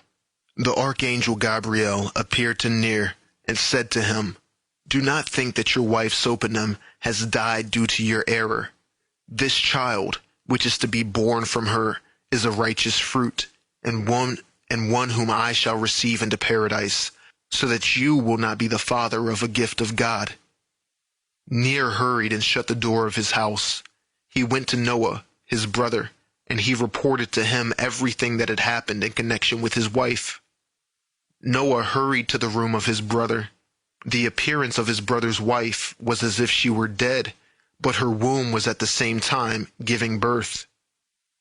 Noah said to Ner, "Don't let yourself be sorrowful, Ner, my brother.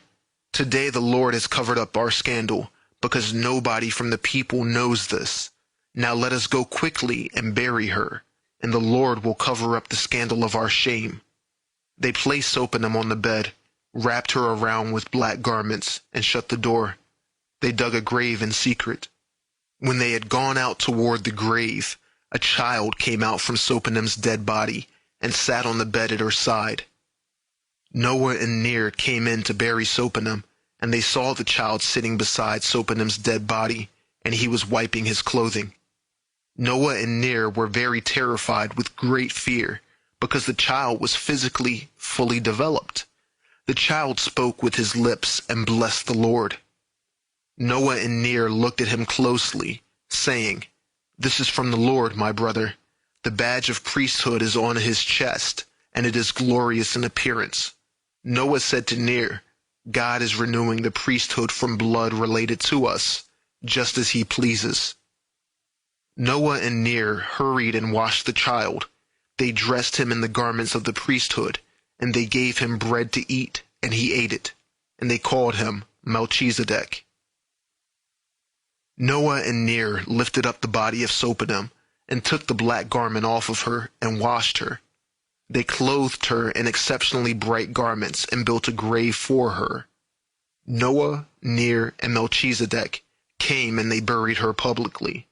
Then Noah said to his brother Ner, "Take care of this child in secret until the proper time comes, because all of the people on earth will become treacherous, and they will begin to turn away from God. Having become completely ignorant of God, when they see him, they will put him to death in some way." Then Noah went away to his own place, and there came great lawlessness that began to become abundant over all the earth in the days of Ner. And Ner began to worry greatly about the child, saying, "What will I do with him?" And stretching out his hands toward heaven, Ner called out to the Lord, saying, "It is miserable for me, eternal Lord, that all of this lawlessness has begun to become abundant over all the earth in my lifetime. I realize how much nearer our end is because of the lawlessness of the people. And now, Lord, what is the vision about this child, and what is his destiny, or what will I do for him, so that he will not be joined along with us in this destruction?" The Lord took notice of Ner and appeared to him in a night vision. And he said to him, "Ner, the great lawlessness which has come about on the earth, I shall not tolerate any more. I plan to send down a great destruction onto the earth. But do not worry about the child, Ner. In a short while, I will send my archangel Gabriel, and he will take the child and put him in the paradise of Edom. He will not perish along with those who must perish, as I have revealed it. Melchizedek will be my priest. As I have revealed it, Melchizedek will be my priest to all holy priests. I will sanctify him, and I will establish him so that he will be the head of the priests of the future." Note, Edom means God will save. It is assumed Edom is Eden.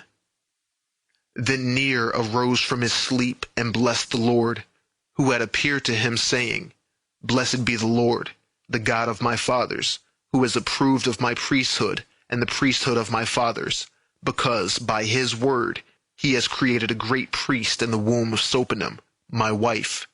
For I have no descendants, so let this child take the place of my descendants and become as my own son. You will count him in the number of your servants. Therefore honor him together with your servants, and great priests, and me, your servant, Ner. And behold, Melchizedek will be the head of priests in another generation. I know that great confusion has come, and in confusion this generation will come to an end, and everyone will perish, except that Noah, my brother, will be preserved for procreation. From his tribe there will arise numerous people, and Melchizedek will become the head of priests, reigning over a royal people, who will serve you, O Lord." It happened when the child had completed 40 days in Ner's tent. The Lord said to the archangel Gabriel, "Go down to the earth to Ner the priest, and take the child Melchizedek, who is with him. Place him in the paradise of Edom for preservation, for the time is already approaching, and I will pour out all the water onto the earth, and everything that is on the earth will perish, and I will raise it up again, and Melchizedek will be the head of the priests in that generation." And Gabriel hurried, and came flying down when it was night, when Ner was sleeping on his bed that night. Gabriel appeared to him and said to him, "The Lord says, Ner, restore the child to me, whom I entrusted to you." But Ner did not realize who was speaking to him, and he was confused. And he said, "When the people find out about the child, they will seize him and kill him, because the heart of these people are deceitful before the Lord." And he answered Gabriel and said, "The child is not with me, and I don't know who is speaking to me." Gabriel answered him, "Ner, do not be afraid. I am the archangel Gabriel. The Lord sent me to take your child today. I will go with him, and I will place him in the paradise of Edom." Then Ner remembered the first dream and believed it. He answered Gabriel, "Blessed be the Lord, who has sent you to me today. Now bless your servant Ner. Take the child, and do to him all that has been said to you." And Gabriel took the child, Melchizedek, on his wings in that same night, and he placed him in the paradise of Edom. Ner got up in the morning, and he went into his tent and did not find the child. There was great joy and grief for near, because he felt the child had the place of a son. The Lord said to Noah, "Make an ark that is 300 cubits in length, 50 cubits in width, and in 30 cubits height. Put the entrance to the ark in its side, and make it with 2 stories in the middle." The Lord God opened the doors of heaven. Rain came onto the earth, and all flesh died. Noah fathered 3 sons, Shem, Ham, and Japheth. He went into the ark in his 600th year. After the flood, he lived 350 years. He lived in all 950 years, according to the Lord our God. To our God be glory always, now and eternally. Amen.